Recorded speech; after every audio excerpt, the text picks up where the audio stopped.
Have you ever experienced like a quiet yet insistent nudge? Maybe an unbidden thought, or just a sudden inexplicable sense of knowing that seems to arrive from, well, from somewhere outside your own head. Right, like that feeling telling you to take a different route home, maybe? Exactly. Or, that impulse to call a friend you haven't talked to in ages, and it turns out they really needed you right then. Mm-hmm. And so often we just file those under imagination or, oh, that was just a coincidence. We really do. Yeah. But what if these moments, these quiet feelings, aren't random at all? What if Yeah. they're actually signs?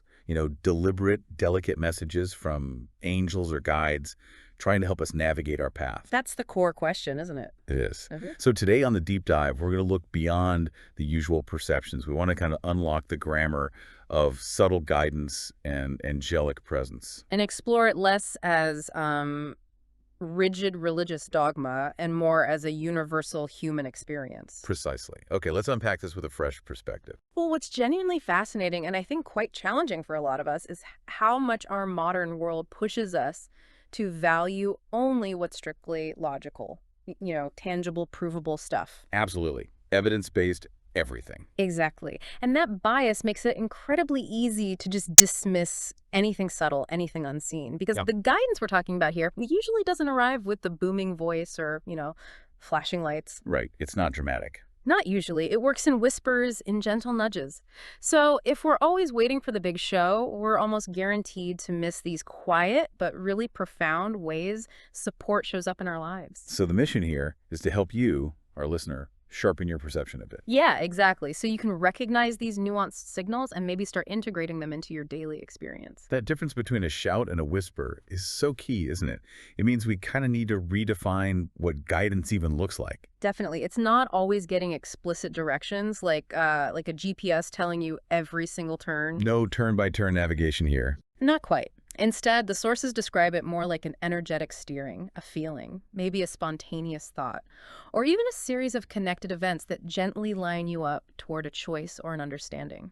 And when the sources talk about angels in this context, Yeah. what are they really pointing to? They're generally referring to universal energies. Think messengers of love, protection, insight, things accessible to everyone, really, beyond specific beliefs. It's less about doctrine, more about a felt presence. Okay, that makes sense. But what about free will? That seems important. How do the sources handle that balance between guidance and our own choices? That's a vital point, and honestly, a common misunderstanding. The texts really emphasize that guidance is always an invitation. It's never a command. An invitation, I like that. Yeah, it suggests more of a dynamic partnership. Our receptivity, our action, they're just as vital as the nudge itself. Think of angelic guidance, maybe a soft compass. It doesn't shout directions, right? It subtly nudges. It might remind you when you feel a bit off course or celebrate when you feel aligned. It offers comfort, but it never overrides your free will. So the challenge is tuning in amidst all the noise. That's the core of it. Our modern brain, kind of wired for constant stimulation and quick fixes, it actively deprioritizes the subtle internal pattern recognition this requires. It's not just distraction. It's almost like we're trained not to hear the whispers. Yet these signals pop up in the quiet moments meditation, maybe a song lyric that just hits you, or even a stranger's comment that lands perfectly. It really is about learning to tune in. Tuning in. That really captures the active effort needed. Yeah. It feels like cultivating this awareness unlocks a whole different language, doesn't it? It really does. And our sources highlight several key ways this language works. One of the big ones is intuition. Ah, yes, the gut feeling. Right. But maybe more than just vague feeling. These sources describe it as almost a holistic, instant knowing, something that often bypasses that step-by-step logic. The trick, though, is telling that clear, calm certainty apart from just, anxiety or wishful thinking. That takes practice, for sure. Definitely deliberate practice. Okay, so beyond intuition, another powerful channel mentioned is synchronicities. Those meaningful coincidences. Exactly. The ones that feel like way more than random chance. We're talking repeated numbers, like seeing 11.1 or 333 all the time. Or maybe seeing specific animals or symbols right when you're pondering something important. Yes. And the sources suggest these are like external reflections of what's going on inside, like signposts aligning the outer world with your inner state. And what's compelling is just how many of these coincidences we've probably all experienced but just dismissed. Right. It makes you wonder, doesn't it? What insights might we have missed just because we didn't have a framework for them? The sources really stress that these communications are often symbolic, and the meaning is highly personal. It's not like there's a universal dictionary for signs. So it's about learning your own personal code. Exactly. It's a personal language developed between you and your guides. What feels like a sign for you might mean nothing to someone else. You have to learn your unique lexicon of subtlety. That's such a critical point, recognizing your personal language. Mhm. Okay, to make this feel a bit more grounded, let's talk about some real-world examples from the sources. Stories really help these ideas land, I find. I absolutely do. So think about the random thought. Like you suddenly remember a friend you haven't spoken to in ages, reach out and find out they were having a really hard time right then. Was that thought random, or was it a nudge? Exactly. Or consider animal messages. Maybe a specific bird keeps appearing at your window when you're mulling over a big decision. Or a butterfly that seems to follow you for a bit. Many traditions, and our sources too, see these as messengers, signaling transformation, maybe protection, or just gentle guidance. And then there are those numbers and patterns, seeing 11.01, 333, 444 everywhere. On clocks, receipts, license plates. Yeah. It often feels like more than chance, right? Like a little wink from the universe, maybe a reminder you're aligned or being watched over. Mhm. And what about unexpected help? You're stuck on something, and out of the blue, someone offers the perfect solution or piece of advice. Yeah, guidance can definitely come through other people. Angels working through human agents, you could say. Or even those really subtle signals of inner peace or unease. Mhm. That feeling when a choice just feels heavy Uh, or surprisingly light. Yes. The sources suggest pausing then. Guidance often comes through the energetic feel of a decision, not just words. I know for me, learning to recognize that internal pause before acting has been huge. Do the sources talk more about that physical feeling?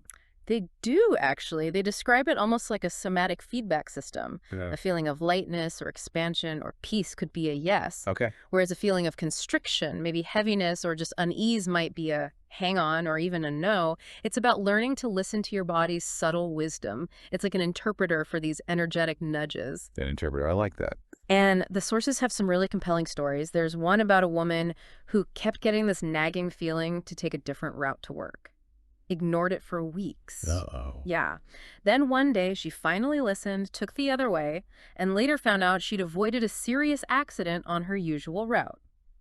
That persistent nudge was protective guidance. Wow. Another example is a man dealing with grief who kept finding white feathers, just, in unusual places.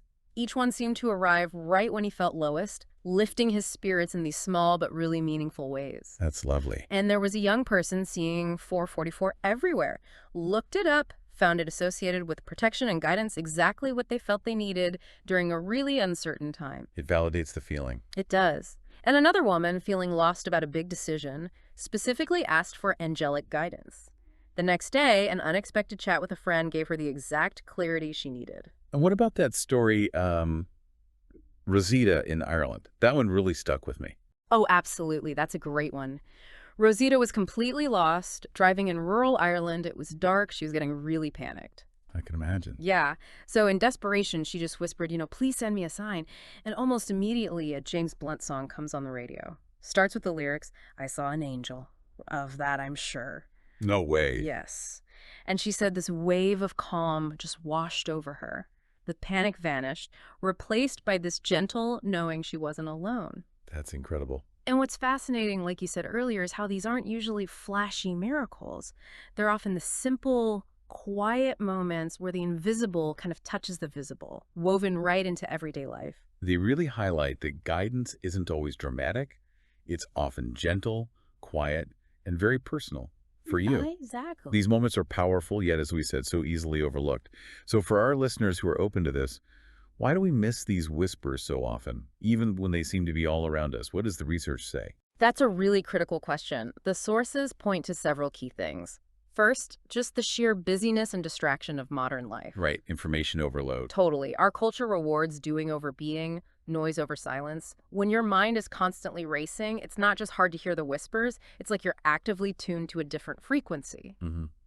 Then there's skepticism. Definitely. Skepticism is often deeply ingrained.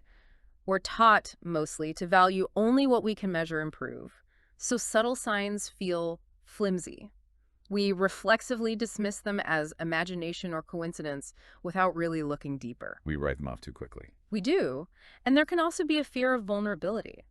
Tuning into guidance means being open, trusting, admitting you don't have all the answers, and that help might come from unseen places. That can feel really vulnerable in a world that prizes self-reliance. That makes a lot of sense. We also often just misinterpret things.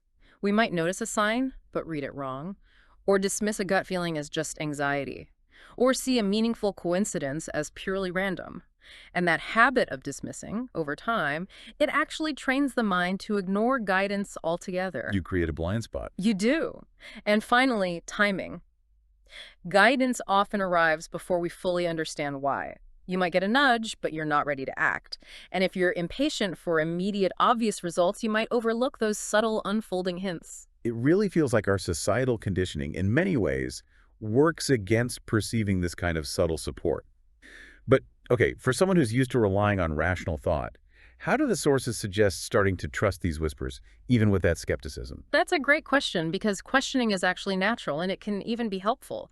A discerning mind, one that questions its own assumptions, can often notice subtleties that others miss. It can lead you to see patterns more clearly. So it's not about blind belief. Not at all. It's more about cultivating an openness to possibility. Like tuning a radio, the music's playing whether you hear it or not. But when you adjust the dial, you finally tune in. Inviting guidance is like intentionally adjusting your dial to that frequency. The radio analogy works really well. So what are some of those practical dials the sources suggest we can adjust? If we want to notice guidance more clearly, it sounds like awareness is the absolute key. Precisely. It boils down to simple, practical steps. One really fundamental practice is just mindful observation, deliberately slowing down, paying attention to the small moments, the fleeting thoughts, the gentle feelings. Just a few minutes a day can make a difference. And journaling. You mentioned that earlier. Yes, journaling is incredibly powerful. Writing down thoughts, dreams, feelings over time helps you see patterns you'd otherwise miss. The sources even suggest keeping a specific daily nudge journal. A nudge journal, I like that. And quieting the mind, that feels essential for hearing whispers. Absolutely crucial. Meditation and reflection are invaluable for that. Quieting the internal chatter so the subtle signals can actually surface. Okay. Then there's gratitude for small signs. Actively acknowledging and thanking, even silently, for minor moments of guidance seems to strengthen the connection. It signals you're receptive. Like saying message received. Kind of. And critically, simply asking for clarity. Out loud or silently, just stating, "Angels, please guide me," or "I welcome your presence." You can even be specific if you need help with healing or protection or clarity on something particular. So it's about being actively receptive, asking, and then paying attention to what follows. Exactly. And then trusting your intuition becomes vital. Acting on those inner nudges, even the tiny ones, seems to make them clearer and stronger over time. It reinforces the connection. And making space for it. Yes, creating quiet space is key. Meditation, prayer, journaling, even just a quiet walk in nature. The sources also offer some practical exercises you can try. Oh, like what? Well, there's the pause and listen exercise. Super simple. Before making a decision, just pause, take a deep breath, ask for insight. Then notice any sensations, thoughts, feelings that come up, and maybe jot them down. Okay, that sounds doable. There's also symbol scanning. Just consciously pay attention to repeated symbols you notice around you, animals, numbers, objects. Note the context when you see them and reflect later on what they might mean to you. Learning your personal language again. Exactly. And for dream connection, keep a dream journal by your bed, note recurring themes. You can even specifically ask for guidance on something before you go to sleep. It's clear that sincerity and openness are what matter most here, not complex rituals. Yeah. But as people start down this path, what should they realistically expect? And maybe what shouldn't they expect? That's a really important distinction. Do expect things like comfort, gentle nudges, synchronicities, feelings of peace or protection. Those are the consistent themes in the sources. Don't expect all your problems to suddenly vanish or to have dramatic visions every time you ask. Angels work with your journey. They don't just take it over for you. Right. They don't remove the challenges. No, their role seems to be more about strengthening you, uplifting you, guiding you through the challenges, not erasing them. Which raises that important question again. How can you, the listener, weave these simple practices into your daily routine in a way that feels authentic and works for you? That really is the challenge, isn't it? And maybe the real gift, too. The sources seem to highlight that the truly profound impact of connecting isn't always about external miracles changing your circumstances. Right, it's often about the shifts within you. Exactly. Fear maybe turning into courage, loneliness feeling less heavy, confusion clearing into a sense of direction, even pain becoming easier to carry. Life just feels richer somehow. Ordinary moments take on more significance. Decisions might feel lighter because you're tuning into those invisible threads of guidance. Even the tough stuff feels less daunting when you have that sense of being supported. Absolutely. It's about transforming how we experience and navigate life, not necessarily changing the whole outside world overnight. It's an internal recalibration. Hmm. And, it's interesting, guidance sometimes seems to have a sense of humor too. Oh, how so? Well, maybe it nudges you with timing that's just so perfectly ironic. It has to be intentional, like a random comment from someone or a coincidence so precise it just makes you laugh. Little reminders not to take it all too seriously. Maybe gentle reminders that support isn't always solemn and heavy. It can be playful too. And it also underlines that skepticism and curiosity can definitely coexist. You don't need certainty or blind belief. Hmm. An open mind, a willingness to simply notice that seems to be what really matters. So as we wrap up this deep dive, the core message from all these sources seems to be, you are never alone. That's the heart of it. That fleeting thought, the unexpected sign, that gentle sense of just knowing something. They're always, the universe, your guides, angelic presence, whatever you call it, reaches out, saying you are seen, you are guided, you are loved. It's about recognizing the quiet power in those small moments. Definitely. So the next time you experience one of those fleeting moments, a sense of calm, maybe sudden clarity, or just gentle reassurance, okay, just pause for a second. Instead of brushing it off, notice it. Question it, sure, but notice it. And consider the possibility, just the possibility, that guidance is closer and more present than you usually realize. What might you discover if you simply choose to tune in? That is it for today. Thank you for listening and stay tuned. Bye.